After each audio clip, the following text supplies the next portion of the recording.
Satnam.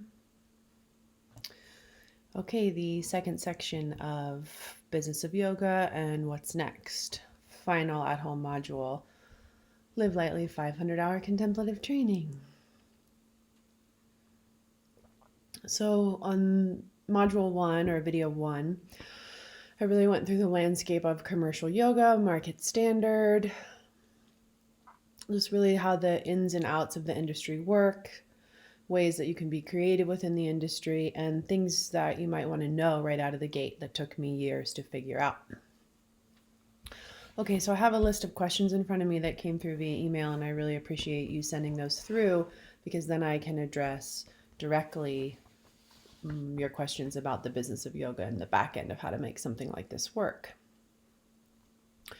So I'll just go through the list of questions and answer them to the best of my ability, considering that the answers will be nuanced because it really depends on where you live, what the market standard is specifically for your community. So that's research you need to do. How much are teachers getting paid? What kind of workshops are available? What kind of community wellness or intuitive healing spaces, group spaces, art spaces, right? What's the overhead there? What are they willing to collaborate for? What kind of split will they offer you? How do you pitch yourself inside those environments? And how do you pitch a price that works for your given market? Obviously, that has to be sustainable to you. So there'll be a happy medium there of what seems to be the market standard in your community, and then ways that you can work with that pricing model so that you honor your own time and your own preparation and your own education. Okay, so how does one structure the business? So this is a really broad question, and I'll do my best answering it considering how broad it is. So you'll need a few cornerstones, right? The things that you really can get behind, that you can teach with ease, and that don't take a lot of resources and time to research and go create a whole new curriculum. Those things are very important to you. Those are the workshops, the series, the online courses, the Zoom meetups, the in-person meetups, the in-person classes. This is the curriculum. This is sort of the juice of your teaching, who you are and what you offer, right? So you'll want to price that in a way so it feels accessible to your community, but you also don't need to go race to the bottom with the price. However, that being said, I would offer things right out of the gate for $25 for a 2-hour workshop, $75 for a 2-hour workshop. That kind of a range is pretty market standard. You see how big that range was though. So you have to understand who you are, where you're offering it, and the overhead of the space. Or if there is no overhead, then you can totally set your own pricing model that works for you. Okay, so with that understanding of your cornerstone offerings, 1 or 2 offerings that you offer pretty regularly, and you're going to develop an expertise on how to teach this particular class, workshop, or community gathering. All right, so how should the business be formed? LLC question mark. So across all 50 states, in order to actually claim income, that you would need to file a tax return. So that's why you would form an LLC, so that you are an owner of a business, and then you would file a tax return for that LLC. You only need to incorporate limited liability corporation, is what LLC stands for, if you make $12K or more a year. That's the only reason you would need to file a tax return or even consider forming an LLC. Not until you're making $12,000 or more dollars a year. So when you're hitting the 10K range, the 11K range, it'd be really wise to start getting your LLC documentation in place. That'll cost $100, a couple $100, depending on your city and how you register for an LLC. You don't need a lawyer to do it. You can do it yourself, but I wouldn't undertake that until you're making more than $12,000 a year from the particular entity, whatever you're going to call it. It can have a public name, and then you can do business as a DBA LLC, and that can have a different name. Again, don't really need to cross that until you're making more than $12,000. Okay, so figuring out pricing. again, you have to understand the quality of the student you want and what they are willing to pay and what that market is. So let's say you're trying to help moms postpartum, right? And they have to get childcare for the event, or you might need to offer childcare. Then you're going to need to price appropriately for your community based on the community of people, the cross section of people that you'd really like to serve. So that will help you with pricing. Who, when, what do they need to attend, and what's a range that feels good for you, but also so that you can meet someone in the middle. So they really think that this is worth their time and worth their money, and it's affordable for the community that you want to serve. So, how to do that research? Google yoga teachers in your city, look at commercial studios and figure out what they're charging for drop-in class, figure out what they're charging for workshops. Go and look at independent mom and pop studios. What are they charging for drop-in classes? What are they charging for workshops? And that's going to give you a really good understanding of how you want to price your own offerings in relationship to the community you want to serve and what are their needs. All right, another question, how to handle free versus paid portals. Also tagged onto that question was online memberships and how to structure that. Okay, so website, right? Amazing place. It can be very simple. It can be a landing page. The more content you have on it, the more offerings, the more people visiting it, the more hard action click items you're going to need, the ability to navigate the site well, to really know who you are and what you offer. I would recommend starting with just a landing page that doesn't have any sort of e-commerce. You can build that on your own, or you can hire someone to build that. There are so many little auxiliary hubs like Upwork, right? Something like that, where you could hire someone to build a one pager for you, a landing page for who you are, what you do, what you offer, when you offer it. Simple ways to take payments right out of the gate are PayPal and Venmo. When you start taking payments via a website, right, then you have to host an e-commerce site. You have to be a little bit more savvy with coding and website construction and understand how to really maximize the platform from which you are building your website on. Excuse me. So, full transparency, we launched the members portal in early 2019, right year before COVID hit. We ended up running it for 18 months. The risk of running your own members portal is then you're responsible for your own customer acquisition. That's something to really, really consider. How are people finding you? How are you getting people in the door? What sort of collaborations do you have in public so that people can get a feel for you and they understand what you offer? That's an awesome place to start in your local yoga community and doing all that research and maybe starting to teach under someone else's roof first if you haven't already done that. That will give you a crash course in market standard and how to acquire students. It will also give you a lot more knowledge on how to price your own offerings, be that in person or online. So customer acquisition that cost can go up very, very quickly. That's something to consider when you're in the online space. I think my website costs $50+ a month to host. So you also need to budget that in if you're going online. It seems like there's not a lot of costs online from the consumer's point of view or the student's point of view, but the hidden costs to host, to design, to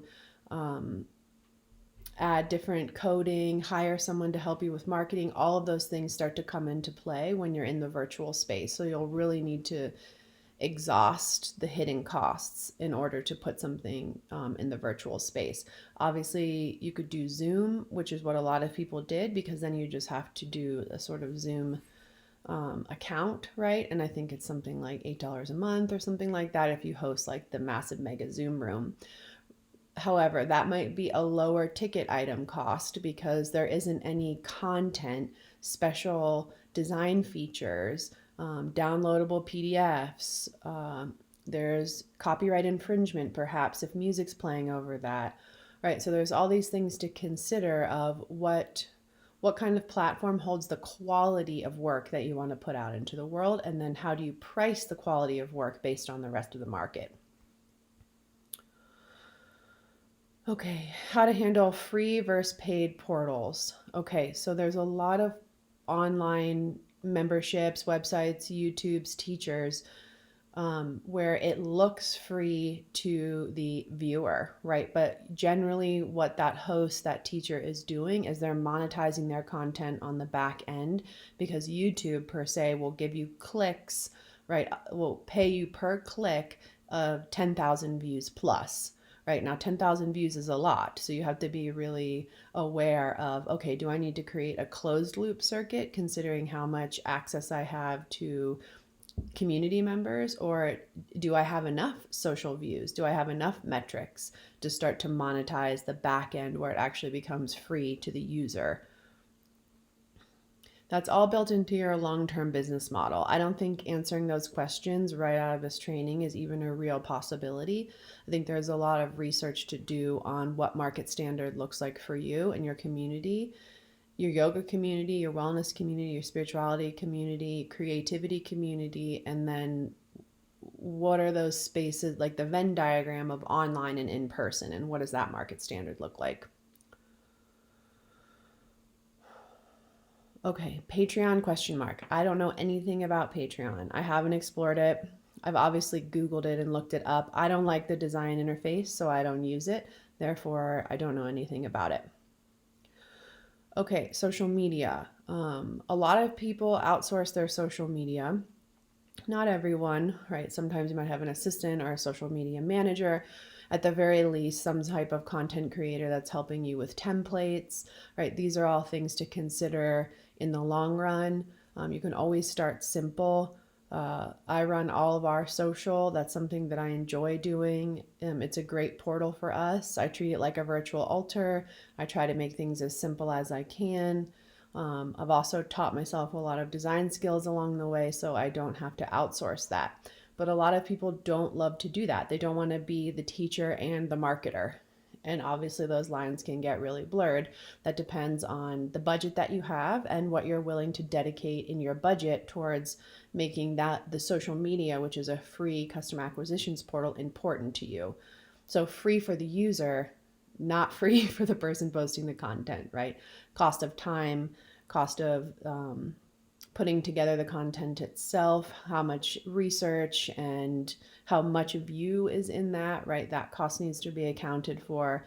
And then, paying photographers, template designers, all of those things can be costs in the social media space in the long run. Okay, how do you handle sliding scale if needed?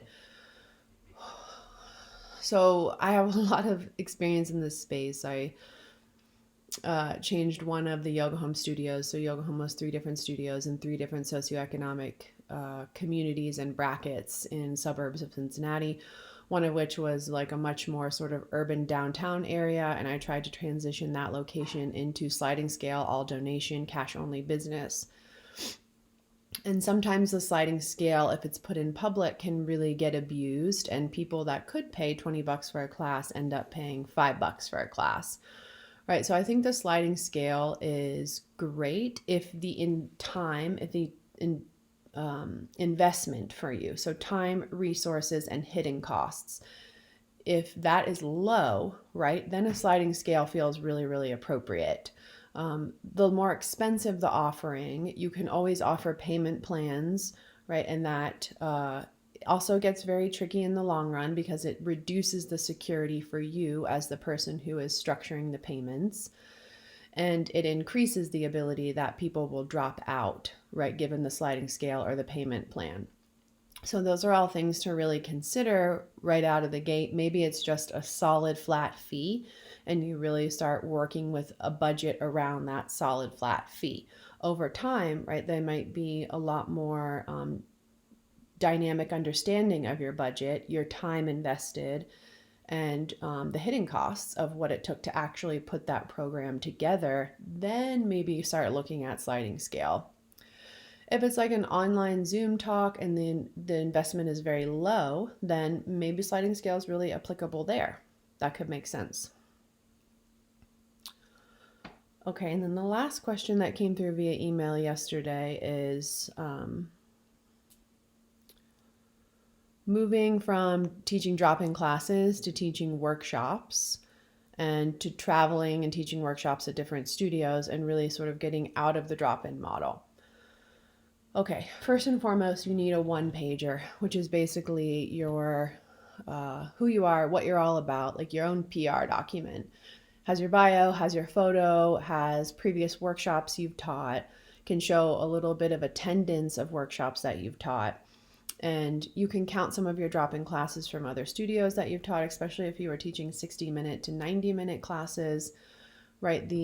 Over the course of the last 10 years, I've seen the workshop duration drop dramatically. Like when I first started teaching, it was 3-hour sessions, 4-hour sessions, 2 times a day. And that seemed really average for the yoga studio community across the nation. In the more recent years, like 2017, 2018, it was like the 90-minute workshop was the only duration of time people really wanted to spend. So again, you'll need to get on and see what your market standard is in your community and get that one pager, have it have a beautiful design, really take your time with it, because it's going to be the piece of information that someone goes, oh wow, this person actually has a lot to offer and I'd like to outsource this section of my teacher training to them. Okay, so most likely you won't put any financial piece on that PR page. It won't say, here's what I want, or here's my hourly, or anything like that. It needs to be all focused on the value that you offer the teacher training. So you'll need to hone down on what your niche is and what you want to teach in teacher trainings. So in 2016, 2017, 2018, I taught workshops on karma and workshops on ethics. And I taught the same curriculum for 3 years in about 4 or 5 different cities. So it also hones your ability to, one, deepen the knowledge around that, because you have different access to different points of views, different bodies. You can teach the same curriculum in different places and it ends up being a totally different workshop. So maybe 3 key things that you want to put on that PR one pager that are add-ons that fit inside a teacher training curriculum. So I'm sure many of you have done other workshops. I know some of you have done other trainings besides this training, right? So you can take a little bit of guidance from that and the format of this training of what was taught and what was outsourced and what you could potentially step into another program and offer something that you're extremely strong at. And then generally what would happen is the studio would get back to me and then they would say, can you please write out this workshop? Meaning we need all the descriptions, all the copy, all the titles. So, everything that goes on the website is coming from your wording, everything that you have to offer inside the actual curriculum of the 2-part series or 5-part series, if it's a Saturday, Sunday, or just a Saturday morning 3-hour, right? So you can put short bullet points of what you offer on the PR one pager. If you end up getting the bite, right, from there, then you say, okay, let me go ahead and outline the whole workshop for you. I'd love to jump on a phone call, right? So now here we're talking with workshop coordinators, teacher training coordinators. Sometimes studios will call them lead trainers. Might be the studio owner, might be head of workshop study, something like that, workshops coordinator. Right, that's the person maybe to start making voice contact with over phone if you get a bite on the one pager. So don't be shy on that, right? You're basically, email is your cold call. So you'll want to send that to 100 studios, 50 studios, and maybe get 1 bite back, 2 bites back. The thing that will be really important with the PR one pager is they need a clickable link to your website. That should be in the footer of your email. Perhaps even like how I schedule Connect, there's lots of different phone call. So if you don't have a secretary, you could say, I'd love to schedule a call with you. Please book here, right? Something like that, so that when they're interested, they have access to you and they can see really your virtual landscape, who you are and what you've offered. They need to see that in a myriad of formats. So the one pager of the website, then that will translate into the one pager PR doc that will be advertising your workshops to move into the teacher training space or workshop space in general.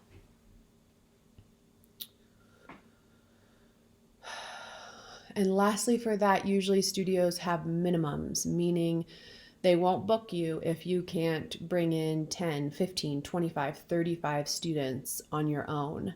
So there's a lot of sweat equity in the background of really straddling the fence of how do I get people interested in what I'm doing, and then how do I get them to come over here and join this other community and they're interested in what I'm doing. So that's a little bit of a lily pad moment where you have to jump from promoting your own work to actually being able to collaborate with someone else so they see returns on the time spent to host you.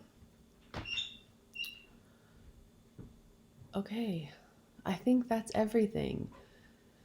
So the first video is about 20 minutes. This one's about 20 minutes. Spanned the gap, giving you lots of advice, things that were hidden behind the scenes that took me a while to figure out. Obviously, owning the yoga studios gave me a real crash course in how to collaborate and how to do that in a sustainable way so that everyone involved is happy with the outcome and paid for their time. That's another last thing I'll say is when someone says, I'd like to collaborate with you, that can be awesome. Nail them down to times, dates, compensation. All those things are very important out of the gate. The longer that you leave that hanging or a question mark in that space, the less likely you will to be compensated for your time. And right, we all know this, most of us from having taught in spaces, you're only compensated for your teaching time. So everything I've just described is about building a business behind your teaching and not compensated for any of that time, right? Actually, probably investing in yourself, your website, your content, design content, support, in the audio, video, template making space, right? So really investing in the growth of your own business so that you can get compensated for teaching time. So I want to make sure that's clear and that you don't underestimate how much effort that will take and sort of ingenuity and creativity of what feels sustainable for me and where do I want to start given market standard in my area. Okay, thank you so much for sending these questions through. I felt like they really helped me answer your direct questions and concerns about what's next, and if you decide to monetize your teaching moving forward in many different creative spaces, there's a little crash course on how to do that. All right, thank you so much, and I'll talk to you guys soon.